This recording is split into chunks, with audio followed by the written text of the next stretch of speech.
Welcome to Neighborhood Watch's self-paced learning curriculum on volunteer management and leadership. Before you begin this course, please take time to download and print the Volunteer Management and Leadership Participant Book. Throughout this course, you'll be asked to stop and answer questions or complete various activities. Place your answers in your participant book. Please feel free to review any portion of this training you feel you need to repeat. There are no restrictions in this course as to how many times you can repeat a section of the training. You may also take as much time as you need to finish this course. The participant book can substitute for notes, or you may take your own notes. When you've completed this course, you can use your participant book as a quick reference guide. This training will help you as you begin to recruit, place, and manage the volunteers involved in your Neighborhood Watch program. Now let's begin by reviewing the objectives for our training today. Our first goal is to preview the components involved in volunteer management. These components range from recruitment to retention and to recognition of your volunteers. Our second goal is to help develop the leadership skills necessary for the volunteer manager. Now, we will focus our attention on the basic components or steps involved in volunteer management. These steps are planning, recruitment, placement, team building and leadership, and recognition. All of these steps are vital to the success of your volunteer program. Within these steps, we will highlight topics such as communication and conflict resolution. On page 4 of your participant book, list the steps involved in volunteer management. Let's begin our training with Part 1, Recruitment. Before any recruitment activities can begin, it's important to understand the volunteer positions and their duties. Volunteers need to be recruited and placed in a position that matches the skills they possess. Before you begin the recruitment process, take some time to look at the list of tasks for each position. The process is similar to hiring a person to fill a paid position. Your main goal is to find the most qualified person. In your participant book, give an example of a volunteer position you foresee needing to fill in the near future. What are the tasks that are associated with this position? Neighborhood Watch is a citizen-led program with an organizational structure, volunteer positions, and tasks. Fill in the organization chart on page 4 of your participant book. The law enforcement liaison is the link between law enforcement and citizens. The liaison provides the following services to citizens: offers training and information on topics of interest or concern to members, provides guidance, support, and motivation to the Neighborhood Watch groups, provides technical assistance. The area coordinator is a citizen volunteer position. The coordinator's responsibilities include serve as a liaison between members, law enforcement, civic groups, and block captains, arrange neighborhood crime prevention training, obtain and distribute crime prevention materials, involve others in specific crime prevention projects. The block captain is also a citizen volunteer position. He or she is responsible for to serve as spokesperson for the group, organize meetings, maintain a list of participants, arrange training programs, designate work assignments, distribute materials, and serve as a liaison between members and the law enforcement community. The last position we'll look at is the watch member. They are responsible for the following: attending meetings, reporting suspicious or criminal activity, help recruit new members, practice safety measures at home and in the community, supports the block captain and other leaders in their roles. Now, turn to page 5 in your participant book. List the tasks of the different positions in Neighborhood Watch. Remember, you may return to previous pages if necessary. There are two types of volunteer recruitment we'll be reviewing today: focused recruitment and wide net recruitment. Let's take a look at each type of recruitment and when you would be most likely to use that strategy. As you begin recruiting members, you'll need to use the type most appropriate for the position you need to fill. Focused recruitment is the recruitment of a member with specific skills. Focused recruitment is used when you have a position that is not suitable for all people. When that position calls for specific skills, commitment, characteristics, or traits. You can conduct focused recruitment by sending a message to a few skilled individuals rather than broadcast your message to the entire neighborhood. This type of approach can be compared to fishing. A fisherman who's trying to catch a particular type of fish will fish in a specific spot and use a specific lure. When using the focused approach, you zero in on finding an individual with the needed skills. One example would be recruiting a person with computer skills for a position requiring technology. When using this approach, you might use a flyer listing specific needs or recruit through word of mouth. The wide net approach focuses on recruiting members for positions that can be filled by almost anyone because no special skills are required. This type of approach can also be compared to fishing. Often, a fisherman will take his boat out to sea and drop a net. He'll then drag the bottom, trapping everything in its path. Once the net is raised back onto the boat, the fisherman finds a buyer for all of the different types of fish. When you use the wide net approach, you'll find all types of potential members with a variety of skills. Placement of these members will be determined by the needs of the group. When using wide net recruitment, some common approaches are mailing letters, email, door-to-door recruitment, and distribution of flyers in the neighborhood. Now, whether you're sending out a flyer and email, these approaches can often result in larger numbers of interested individuals.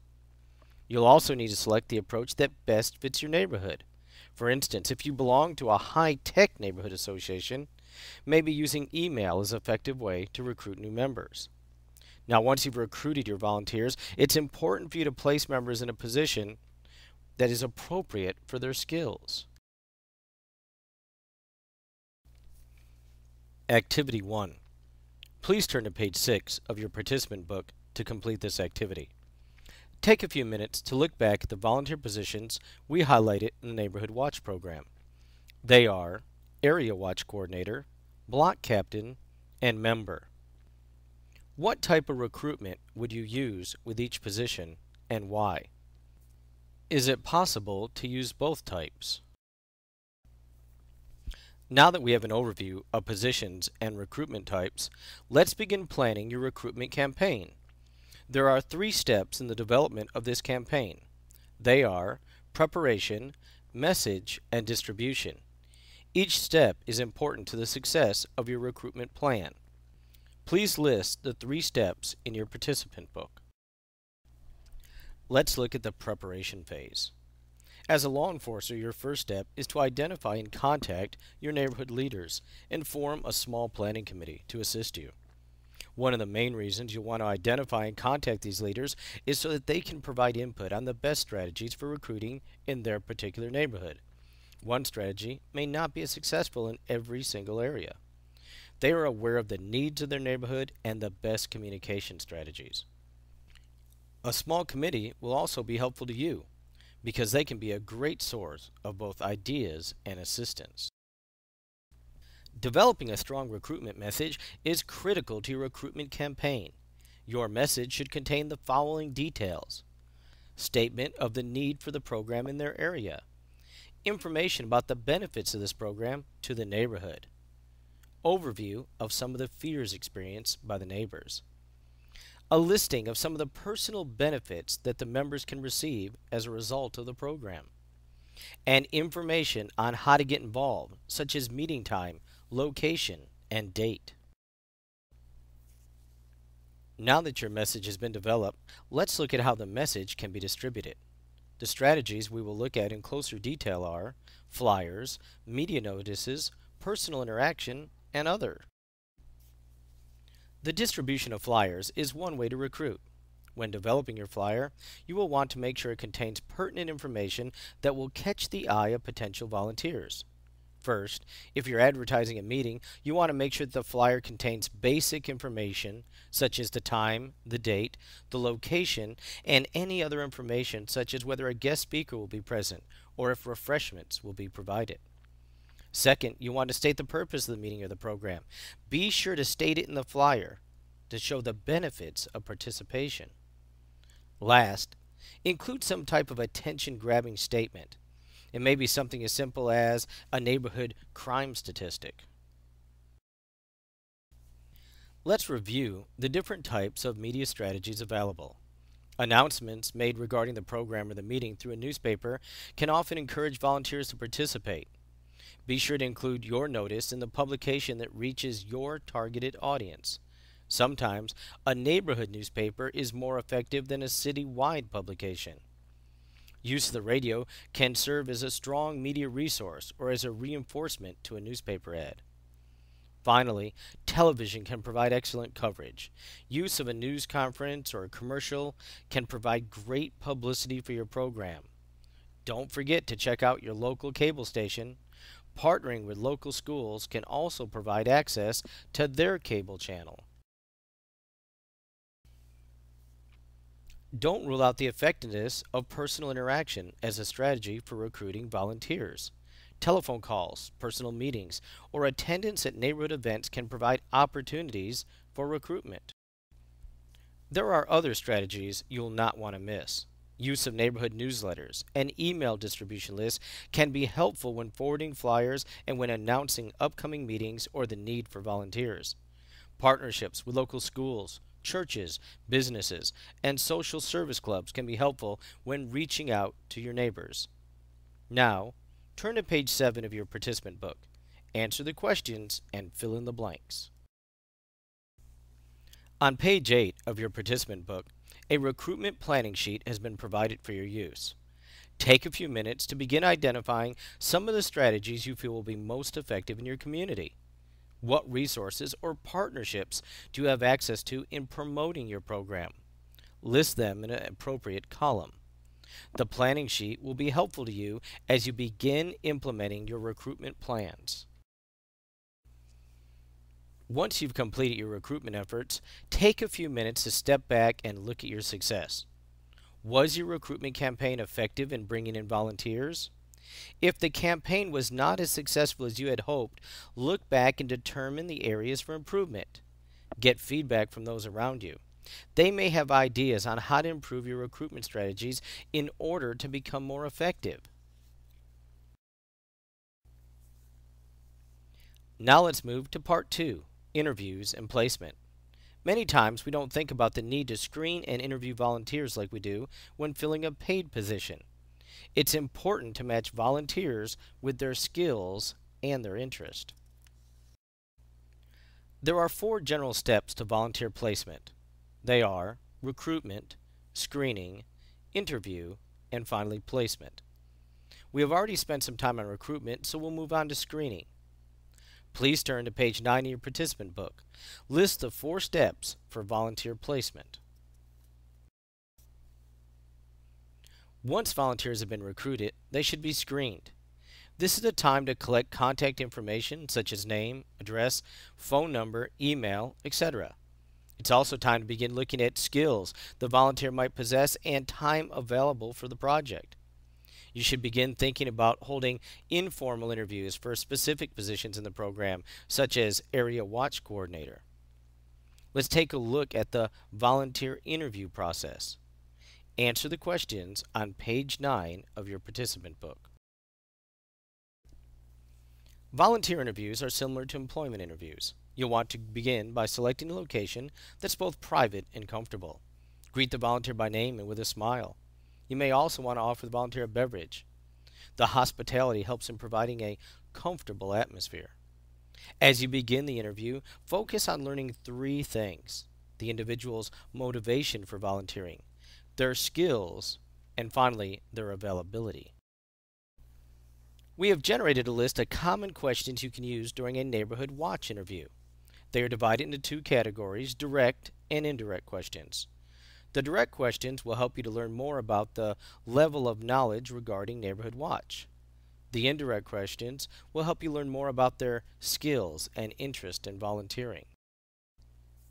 Now, once the interview has begun coming to a close, summarize what has been said to that point.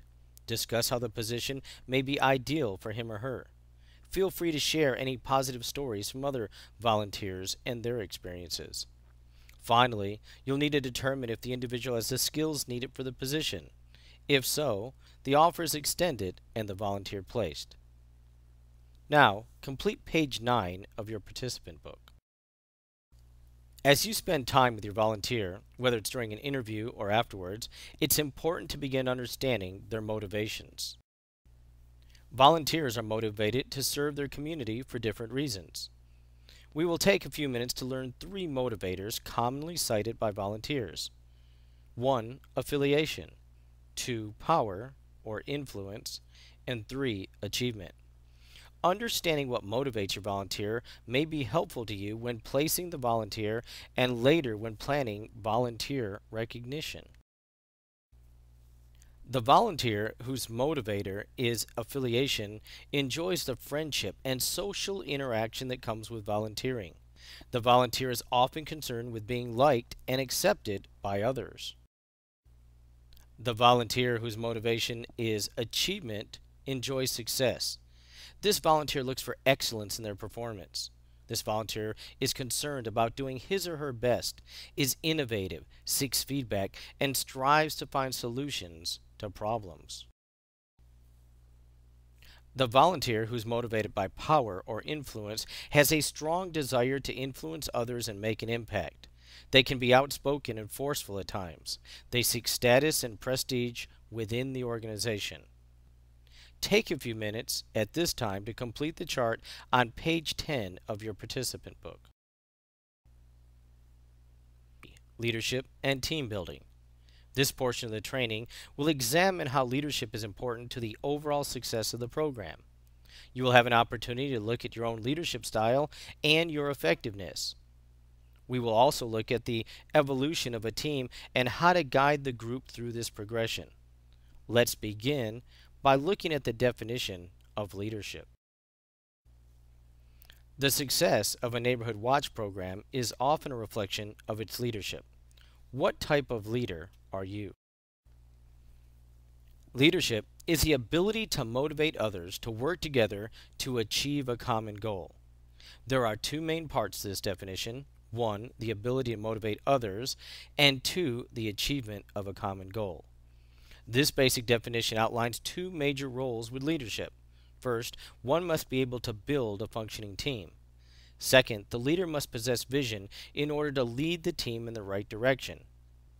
Define leadership on page 10 of your participant book. Leadership is important to the group. Without it, chaos would be rampant. The leader provides structure, provides a sense of order, and guides the direction of actions. Now, list the 3 things a leader provides on page 10 of your participant book. Often, the effectiveness of a group depends on the effectiveness of its leader. In order to be effective, a leader must be able to take care of the responsibilities entrusted to that position.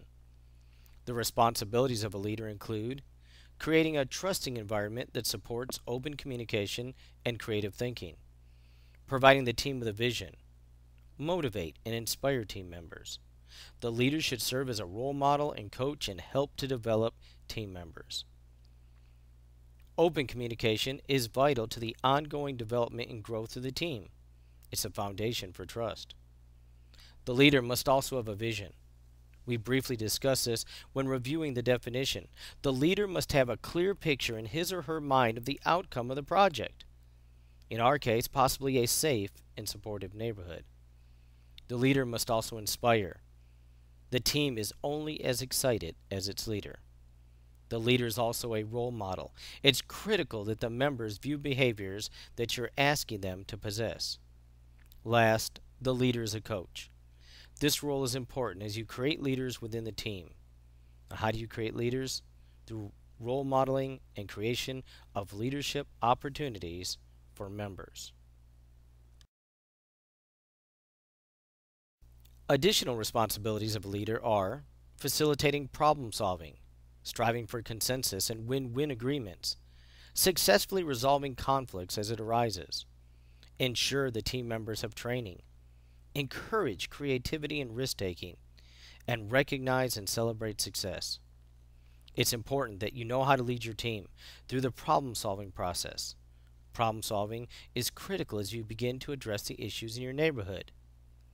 During the problem solving and planning process, it'll be important that you provide an environment that promotes consensus. Consensus occurs when all team members have had an opportunity to discuss issues and come to the agreement where all parties are satisfied. Resolving conflict is a responsibility that can greatly impact the growth of your group. We will look closer at conflict resolution. It is also vital to celebrate successes with your members. A position of leadership has many responsibilities. How these responsibilities are carried out often depends on the leadership style you use. There are 3 styles we will review: autocratic, democratic, and laissez-faire. As we begin taking a closer look at each, think about your own style. What is your predominant style? The autocratic leader tells others what to do and limits discussion on ideas and creativity. This style is not one that promotes teamwork. The democratic leader involves the group in planning and carrying out activities. He or she also asks people to do things as opposed to telling them what to do. This leader is committed to developing an environment that promotes teamwork. The laissez-faire leader provides little or no direction to the group. The opinion of the leader is given only when asked, and the leadership of the group is not readily apparent. In looking at these styles, you can probably tell there are occasions when each style is more effective. It often depends on the experience of the group. Let's take a few minutes to discuss these styles when they're effective and ineffective. The autocratic leader tends to be effective when time's limited, when members lack knowledge or skills, and when members do not know each other. However, this style can be ineffective when members possess a degree of knowledge and they want some spontaneity. The democratic leader is effective when time is available, when there's a sense of team present, and when members have some degree of knowledge or skill. This skill is ineffective when members are unmotivated or there's a high degree of conflict. A laissez-faire leader is effective when there are high level of skills and motivation, when the team is well bonded and they're familiar with the routine. However, this leader is ineffective when there's a low level of interdependence and a low level of knowledge, and when members want or need to be told what to do. On page 11 of your participant book, fill in the leadership chart and circle the characteristics you tend to display when in a position of leadership. After learning more about these 3 styles, did you lean towards one or another? Think about the different situations in which you are the leader. At home, at work, among friends. Do you display different styles in different situations?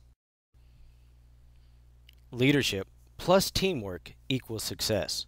Now let's focus on the second portion of the statement, teamwork. Let's begin by reviewing the definition of teamwork.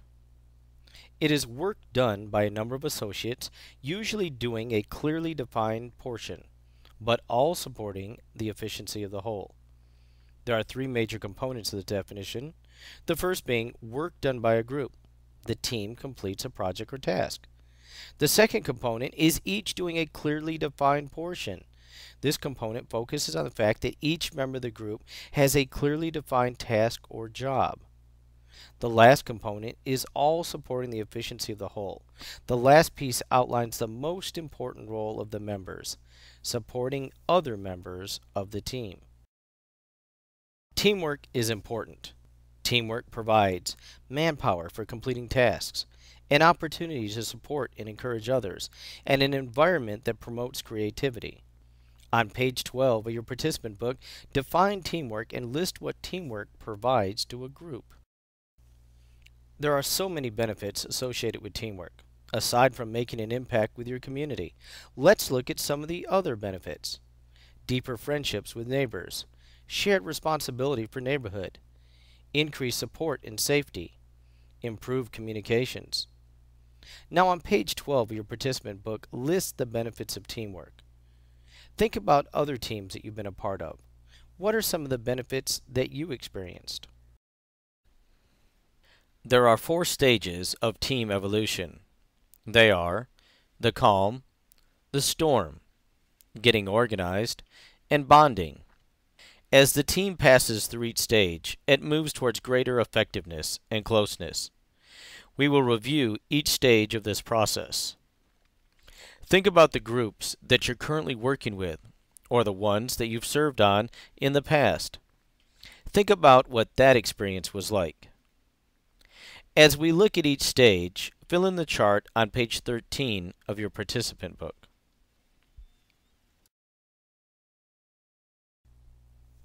You've heard of the phrase, the calm before the storm. Well, this phrase could be used in describing the first stage of team evolution. During the first stage, members often display certain behaviors: polite, impersonal, watchful, guarded. This stage is a time of caution, where members are beginning to learn more about each other, their personalities, and agendas. Stage 2 is the storm. Well, in some cases, it may be as mild as a light rain.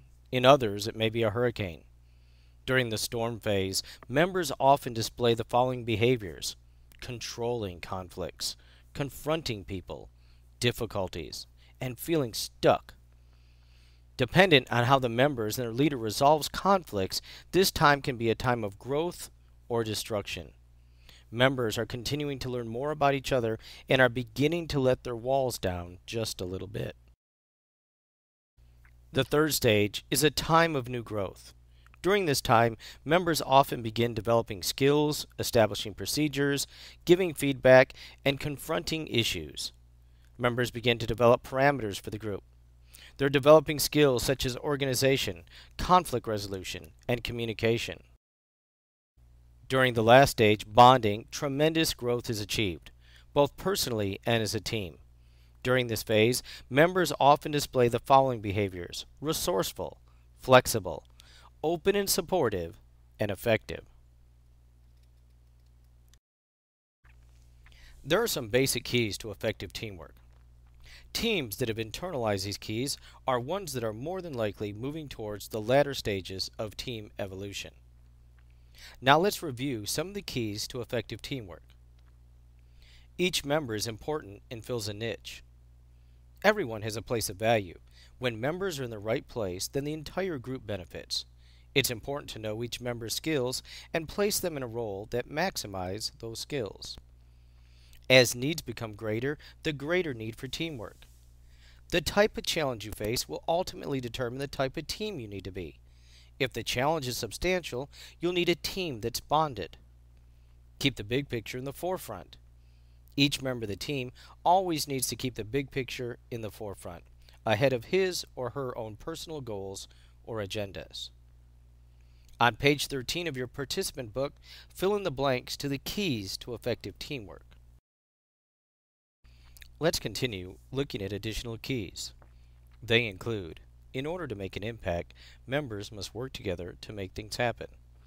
In order to reach the goal, you must be able to put your own goals or personal agendas aside for the good of the group. Bad attitudes can ruin your program. Personal egos, negativity, are just a few of the negative attitudes that can impact the team. These attitudes can tear away at the foundation of your team and be a distraction from the goals of the group. Communication is vital. It's vital to the effectiveness of your team. If your members are communicating on a regular basis, then there is greater clarity, consistency, and support. Members must be able to count on each other when things get tough. They need to be able to trust each other, especially during these difficult times. We have talked about team evolution, keys to effective teamwork, and the neighborhood watch team. Now let's look at how some of these teams achieve ongoing growth. These teams work together to identify and meet goals. The members communicate on a regular basis. They evaluate goals and activities and prioritize concerns and problems. They spend time together to build a sense of trust. And finally, the members look outside their neighborhood and mobilize others. As we review these strategies, it becomes apparent that growth is dependent on communication, trust, and ongoing planning. The team is in a constant stage of motion and not simply stagnant. In order to be a successful team, you'll need to face one of your most difficult barriers: conflict. The failure to address this issue can create a negative environment for your team and frustrate you as a leader. Let's take a closer look at conflict. As we begin to look at conflict, it'll become apparent that both teams and individuals have their own personal conflict resolution styles.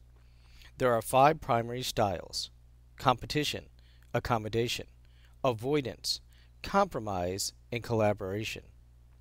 As we discuss each conflict management style, fill in the chart on page 13 of your participant book.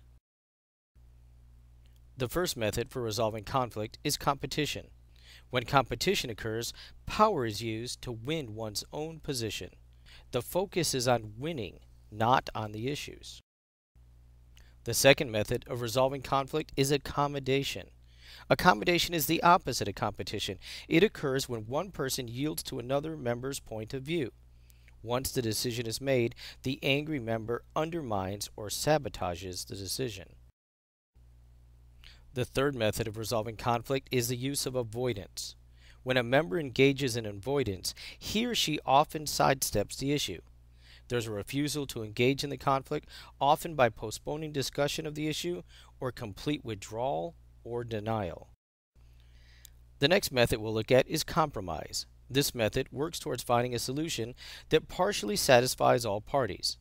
Members look for a quick middle ground, with the conceding party leaving frustrated and angry. The last method focuses on finding a solution that fully satisfies all parties involved. All parties support the decision and do not feel slighted. Collaboration. Activity 4. We've reviewed 5 methods of resolving conflict. Now let's take a few minutes to reflect on this information. Did you see a personal or team predominant style? How effective has that method been for you or the team? How has this style impacted others? Write your answers on the space provided on page 14 of your participant book. Resolving conflict is vital to the health of your group. Here are some tips for resolving conflict successfully. Understand what the problem is. Keep focused on the issues. Keep a positive attitude. Don't get off track. Discuss issues privately. Don't take things personally. And keep the issues confidential. These tips will help you to resolve conflicts both personally and within your group. Now, fill in the blanks on page 14 of your participant book. In order to promote a positive environment, where open communication is predominant, the leader and the team must express the following behaviors. Encourage regular communication. Let members know that their opinions are valued and can be openly expressed without repercussion. Ask members for feedback on a regular basis. Listen to your members and address conflict in a manner that supports success of the group. If you as a leader are able to follow these basic principles of effective communication, then you'll reduce the possibility of negativity and conflict. We are now at the last portion of our training: volunteer recognition, evaluation, and retention. Complete pages 15 and 16 of your participant book as you complete this section of your training. Recognition of your members is critical to the success of your neighborhood watch group. Members need to feel that their time and services are valued. They need to feel that they're an integral part of the process and that their voices and thoughts are heard. When planning recognition for volunteers, it should be considered an ongoing, integral part of the process, meaningful to the volunteer, formal or informal, but it should be fun, creative, and motivating. Recognition can encourage members to work harder to support the efforts of the group. As an act, it can be informal, such as a thank you, or a formal act such as a presentation of a certificate. The most important thing to remember is that the recognition needs to be meaningful to the member being recognized.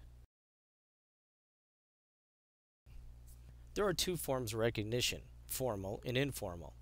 Formal usually occurs in an organized setting such as a dinner or a reception, while informal may be something as simple as a thank you note. The form of recognition that you use should motivate your volunteers. There are also two types of recognition, awards and rewards. Awards, such as certificates or plaques, are often used in a formal setting, whereas rewards are often more informal and may include a job promotion, an opportunity to attend training, or some new skill that can be developed. We have just discussed the types and forms of recognition. Now let's look back at the different things that motivate volunteers in the first place. Remember the three types of motivation: affiliation, achievement, and power influence? What type of recognition will be most effective with a power influence motivated volunteer? What's the best strategy for recognizing a person who is affiliation or achievement motivated? Along with recognition, evaluation of the volunteer's performance is necessary for overall growth of your volunteer and your program. Involving a volunteer in an informal performance evaluation provides the following benefits: makes the volunteers feel important, gives them an opportunity to share success and provide feedback, chance to renegotiate assignments, gives a time for expressing concerns, and an opportunity for dismissal if appropriate. Volunteer evaluations can be achieved by using any of the four primary evaluation tools: surveys, individual input, supervisor input, and peer input. Feedback you gain from using any of these tools can be helpful to you as you work with your individual or as you identify overall needs of the volunteers.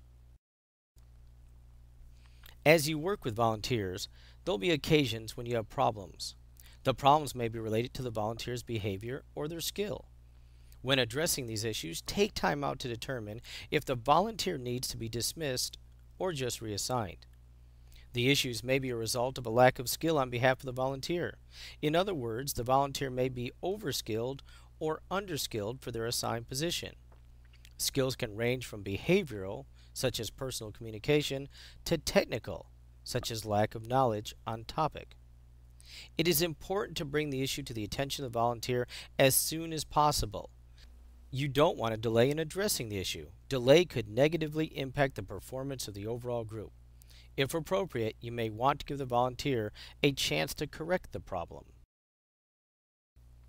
We discussed how behavior issues can negatively impact a volunteer's performance. Some of these destructive behaviors are aggressiveness, competitiveness, seeks sympathy or special recognition, withdraws from the group. These behaviors often impede successful conflict resolution and team building. How quickly and effectively you address the behavior can influence how you are perceived as a leader. As we come to a close with this training, we want to address the issue of documentation. Documentation is an important piece of your volunteer management program. It's significant that you address negative volunteer behavior, and you'll want to use the same standards you use with an individual if they were an employee. Be sure to document the facts while being objective. When the time comes to address the volunteer, you'll be in a better position if you've taken time to document the issue.